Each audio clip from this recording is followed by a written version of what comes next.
5 मे. श्रीराम जय राम जय जय राम, श्रीराम जय राम जय जय राम, श्रीराम जय राम जय जय राम, श्रीराम जय राम जय जय राम. अभिमान न धरता कर्तव्य कर्म करावं. मला कळत नाही असं वाटणं ही परमार्थाची पहिली पायरी आहे.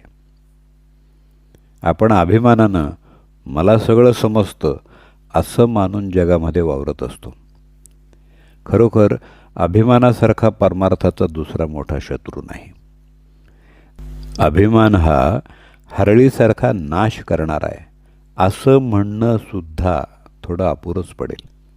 कारण हरळी वाढली तर ती दिसते आणि म्हणून ती उपटून तरी टाकता येते. तशी अभिमानाची गोष्ट नाही. तो दिसत नाही आणि म्हणून तो केव्हा आणि कसा डोकं वर काढेल याचा पत्ताच लागणार नाही. चित्तशुद्धीच्या मार्गात मोठी धोंड कोणती असेल तर ते अभिमानाची आहे. आणि स्वतःच्या कर्तबगारीनं आपण त्याच्या तावडीतून सुटू असं म्हणणं सुद्धा वेडेपणाचं होईल. त्याच्या कचाट्यातून सुटण्याचा मार्ग म्हणजे सद्गुरूला अनन्यभावे शरण जाऊन अभिमानाच्या तावडीतून सोडवण्याबद्दल त्याची सतत प्रार्थना करणं हाच आहे. चित्तशुद्धी झाली की शेताची मशागत पुरी झाली असं म्हणायला हरकत नाही. पुढं प्रश्न, बी उत्तम असणं जरुरीचं आहे.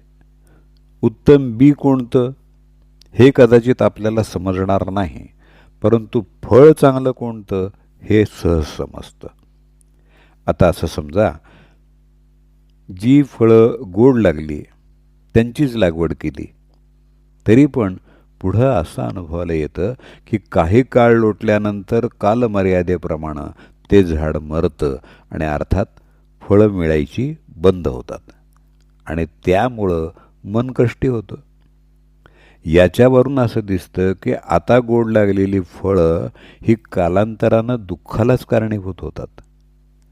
तर मग बी निवडताना असं पाहणं जरुरीचं आहे की ज्याची झाडं कायम टिकणारी आहेत आणि फळं अक्षय सुखाचा लाभ देणारी आहेत हे पाहायला पाहिजे.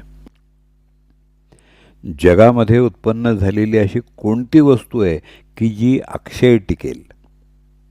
कोणतीही नाही असंच उत्तर येईल. म्हणून विनाशी फळाच्या आशेनं केलेलं कोणतंही कार्य सुखाला नेत नाही असं म्हणावं लागतं. याकरताच भगवंताशिवाय दुसऱ्या कोणत्याही फळाची आशा न ठेवता कर्तव्य कर्म करत राहणं हाच सुखाचा मार्ग आहे आणि हीच उत्तम बीजाची पेरणी आहे. भगवंताची मनोभावे प्रार्थना करावी की हे देवा, तुझी भक्ती तुझ्याशिवाय इतर कोणत्याही फळाच्या आशेनं न होईल अशी कृपा कर. त्या दृष्टीनं आपण हे प्रयत्न करणं जरूर आहे.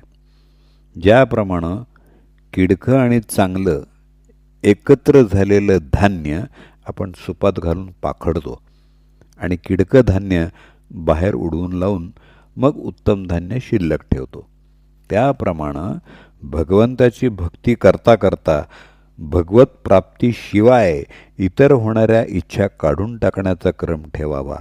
म्हणजे कालांतरानं भगवंताकरताच भगवत प्राप्ती अशी भावना दृढ होत जाईल.